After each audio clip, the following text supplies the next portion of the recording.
Mm-hmm. It's that. A lot of, well, 5. Go.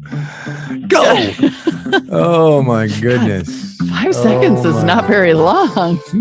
You'd think I'd know that by now. Hello, everyone. It's me, Molly. Welcome back to Make Me Smart Friday edition. Economics on tap-ish, as we are calling it today. We do have the live stream up and running. So for those of you watching on YouTube, thanks for tuning in. Hello. Love seeing all the drinks. Coming. There we go. Nell says she's just having water because she has to go make more masks later. Respect. You cannot sew with the beer in you. That is just a true story. I have tried. Really? Oh, interesting. Yeah, you could really get hurt. Sewing is not as easy as it looks. You could really get hurt. Ow. Stitch. Ow. And for those of you who are wondering what the deal is with my shirt, it's my very cool Oakland Hella Kitty shirt. Oh, nice. Back up so you can see it. Oh, nice. Hella Kitty. Yeah. Get it? The Oaklandish store. Get it? Yeah. There you go. Anyway. There's a lawnmower in the background, but I got to tell you, I'm not closing the windows. So this being Friday, it is usually pour moi, economics on tap, but I got things I got to do later on. So I'm having a Perrier. Sewing. Just kidding. Yeah, that's right. I'm having. That's right. I've got some sewing. I'm having still the beer equivalent of a Perrier, which is Coors Banquet beer. That's exactly right. It's perfect. Right. It's absolutely perfect. Exactly what it is. So same, refreshing. Same alcohol content, same general chewiness. Yeah. Mm-hmm. Not at all impairing. It's like a kombucha, except, not as classy. Yes. Love it. Yes. I mean, I feel like I deserve more for having to dive right into the news, but here we go.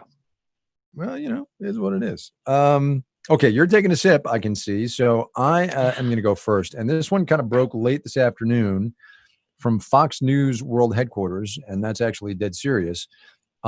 James Murdoch, who is the son of Rupert Murdoch, he of the Fox News empire. James Murdoch wrote a letter to the board of directors of the Fox Corporation the News Corporation, saying today, I hereby tender my resignation as a member of the board of directors of News Corporation, the company, effective as of the date hereof. Paragraph 2 is the interesting one. My resignation is due to disagreements over certain editorial content published by the company's news outlets and certain other strategic decisions. Strategic decisions resignation's fine, but I just think it's so interesting that here's the scion of the Fox empire saying, I'm not down with the content. It's crazy. I can't. And I have been at a lot of events. I don't know why, but he, where James Murdoch has spoken, where he's been on stage, where he has been interviewed. Not a lot, but like 3 or 4, enough that I have seen this guy get grilled over and over and over about the content of Fox News. And I actually shouldn't even say Fox News because they work hard, and he has worked hard to distinguish news from entertainment. That has been sort of an ongoing Fox that's been his situation. Thing. Is that they're like, some of these people are performers and entertainers and others are news reporters.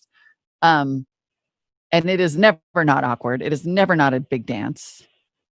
And I do find this really interesting. But what I also find interesting is that he's not naming names. Like the first comment after this tweet is actually kind of great. The guy says, this is a master class in certain strategic corporate communication so that the author can now wait to observe, gauge, assess, and analyze certain responses to then frame his actual reasoning and craft the narrative however he wants. So good job, Chris Millis, because it's exactly right. Yep.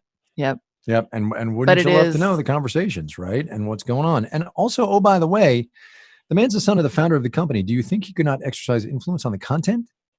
I don't know. I know, but apparently not. Well, I think he maintained for a long time that he was on the news side. Yeah. And that the rest was Lachlan, who I think is the other brother. Right. But it's a big deal. It's a big deal in a week of kind of interestingly big deals, I think. Yeah, and look for all that Fox News is doing in this election cycle, right? I mean, I think it's bigger than big. Actually, I think it's quite huge. Yeah, it's a huge statement. Right. I will be tuning into All Things Considered later to hear David Folkenflik, who wrote a book on the Fox News empire. So, there's a plug for the competition. Yeah, I'm just gonna watch that show Succession on HBO. Is that good? Pretend it's like the real life. Oh, it's so good. Oh man, I'm so jealous of you. I wish I could be you right now because you get to just like start it. You're just jumping right in. Yeah, I could actually. That's a good point. It's good. Right. So sorry, just flipped over to the Slack, and Erica brings Yeah. up a very good point. Erica, who I believe used to work at the Wall Street Journal, says, Mhm. is it a Fox News problem or is it the Wall Street Journal stuff? Because the Wall Street Journal, as you know, has Oh. been having a really huge divide between the newsroom, the straight up journalists, and then the opinion pages, which are challenged factually and theoretically. So it's Mhm. really interesting. That That's actually could totally be. fascinating. Yeah. Yeah. Yeah. That is a Huh. really good There you point. go. It is easy to forget that News Corp is huge. It has newspaper and TV Yeah. assets on Australia. Like, who knows? Could be all kinds of Yeah. things. You're right. Sure. Really good point. Well, there you But go. still, really, There you go. given the state of information, the polarization, the Yeah. fact that Right. That's exactly it. unquestionably you can visit different parts of the news ecosystem and get completely different stories and headlines on Yeah. any given day. It is a Yeah. fascinating and pretty big deal development for sure. Yeah. Totally. I heard this story that made me lose my mind on NPR this morning. I heard it on my Which one? public radio station. A lot That's of not love true. I for was NPR streaming in it this on my podcast. smart device. Fascinating. I know. Yeah, Look at that's that. okay. You wouldn't Well, even we're all know we were public radio. frenemies. I love NPR. But we Anyway, are. yeah. So I really care about data. As you know, Sure. I have been fond of Yes. saying that you cannot measure what you cannot manage what you do not measure. Right. And Right. there has been all kinds of question about data collection with yeah. respect to coronavirus and For testing. sure. And It's there's unbelievable. this story. It's sort of like it kind of slid under the radar earlier this month. The Trump administration basically told hospitals, don't send data about coronavirus cases and intensive care capacity, bed capacity, to the CDC anymore. Instead, send it to this new online system, which I'm pretty sure is run by Palantir. The Mhm. if you got Mhm. that's the one, right? The Peter That's run by Thiel. Palantir, Yeah. which is the Peter Thiel data collection company that's got a ton of military contracts. But apparently, despite being incredibly terrifying and collecting data at a massive scale, evidently doesn't make any money. However, the idea was I didn't. there I will be didn't know this new that. system. It will be transparent. It will be complete. It will be updated multiple times a day. It will actually have regular information and important, valuable, incredibly useful information for doctors, hospitals, and public health experts who need to know how many beds, how many ventilators, how much PPE is available in various parts of the country. It's going to be great. Hmm. And instead, according to NPR, it is none of those things. It's updated. They went from a couple times a day to once a week. The data currently, I think they said as of today, had not been updated in over a week. It's got inconsistencies and errors. Apparently, lawmakers want to talk about it. Now they've launched an investigation into the data change. And doctors and hospitals are saying, like, we can't do our jobs without this information. Right. If we don't know that beds are full and we send patients there, people could die. They only got a few days notice before the change. And there was an editorial in USA Today from a couple days ago signed by doctors and nurses saying the CDC is, at least relatively speaking in these times, nonpartisan, and they need to be in charge of this data, because if it's not accurate, again, let me restate, people could die. Yep. And it just is. I mean, I tweeted this earlier today, but it was like, if you went back in time and you were like, this crazy virus is going to happen, it's going to be like a once in a century pandemic. And not only will there not be a coherent federal response, you will be told on a daily basis, this is not really happening. Yeah. And then on top of that, the data collection will be terrifyingly terrible, maybe on purpose. You'd be like, what? Who would do that? Yeah. Yeah.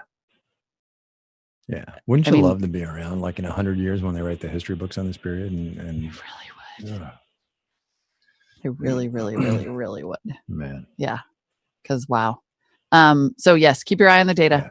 Like at the end of the day, if we don't know what's really happening, if the information can't be trusted, that's a huge, huge, huge problem. It's a huge problem. Yeah. Data. All righty. My second thing. Let us proceed. Mr. All right, Ramirez. time to smile. Francis Ritter points out in the YouTube. There we Sounds go. like a Thursday There we go. episode. That's right. Oh, I didn't put my thing in there. Oh well. Do you have a thing? It's not too late. I do have a thing.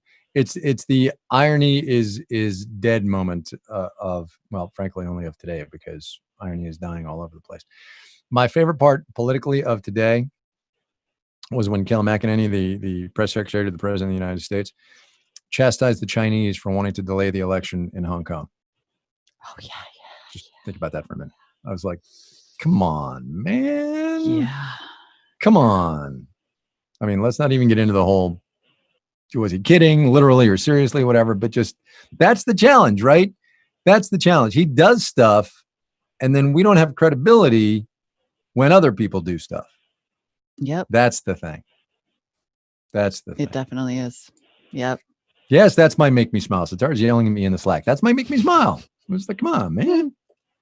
I mean, Also, give me a true break. story, you guys. True What? Story. I directly before this taping, like with 4 minutes left, was like, does anyone have a candidate for this? And then I remembered I had a tab open for a few since yesterday. That is a bittersweet, make me smile, but still, I think really, really worth noting. The actual story published online yesterday, Thursday, Oprah Winfrey gave up the cover of Oprah magazine for the first time ever. It's been around for years, and Oprah has been on every single one issue, which is kind of amazing. Every single one. And this might even be one of the last, because I think Oprah's going digital only. So this might be one of the last print episodes also. And she, oh my God, I'm such a baby. She gave up the cover to Breonna Taylor. And yes, you know what's happening over here. Which is cool. Yes, which is that's right. incredible. And the letter that she wrote about it to say why she did it is really like, it won't make you smile. But it will, I don't know, it will make you grateful that we have that we have voices and we can use them. We all do, and we all can. And it's really powerful.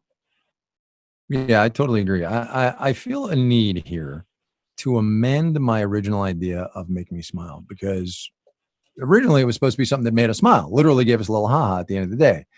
Number one, it's really hard to find those 5 days a week, people. It's really hard to find those things because there isn't a lot. But also, I would just like to amend it to say, maybe it's just a moment that makes us go, huh, life isn't terrible. Yeah. How about that? Can we just do that? There are good people doing good things. Right. There are good people doing good things. This is a good thing to be happening. And may it work. Like, good job, Oprah. May it work. Yep. If you want just a little smile, I can tell you that I was going from thing to thing to thing. And one of those things was a big Zoom meeting with like everybody that just may have happened about half an hour ago. And right before that meeting, in sheer desperation, I ran up to the bathroom to spray dry shampoo onto my greasy hair. And it turned out that it was actually mousse and not dry shampoo. And so I sprayed mousse all over the bathroom, and I had 11 minutes to get it done. And then I had to rinse out my hair in the bathroom sink and then blow dry it really quick. Oh my God, why didn't you just put it in a pony and come on the YouTube? I don't know. Because it was so greasy, and then there's this one and whatever, but my hair looks amazing. Yes, it does. Because I basically got a blowout right before the YouTubes. So there you go. This weird like curly thing going on. All right. Kai's so look, there's a lead going on vacation somewhere, and I got to go. I know, right? All right. We are done. I am done for a week. Kimberly Adams is in next week, and then Kimberly Adams is here the week after that because Molly's away. So a lot of Kimberly time, which is cool because she's awesome. In the meanwhile, also makes you smile. Yeah. Oh yeah, for sure. In the meanwhile, we're done. Back on Monday. For those of you who are working Monday, don't forget to sign up for our newsletters, marketplace.org/newsletters. And some people in this conversation will see you next week. Some won't. You guys try to figure out who it is. Okay, it's me. We don't even know. I'm not going to see. Oh yeah, no, but I mean, we don't know who's about to read the credits. I could call in. Oh, I know. I have a theory. You could Zoom bomb. You could Zoom bomb Make Me Smart any day. There it is. Told you. Told you. Directed by Sam Anderson. Told you. Our digital producer is Tony Wagner. Ben Heathcote is our video producer, and our video intern is Ethan Parrots. Thanks to writer-producer Erica Phillips. Today's program was capably engineered by Daniel Ramirez. Our theme music was composed by Ben Holiday and Daniel Ramirez again. The executive director of On Demand and the executive the executive director of On Demand and the senior producer this week is Tara Nieves. And finally, the senior vice president and general manager for the very last time is me, Deborah Clark. Signing off. Oh my goodness. Bye. Oh, damn it. Today's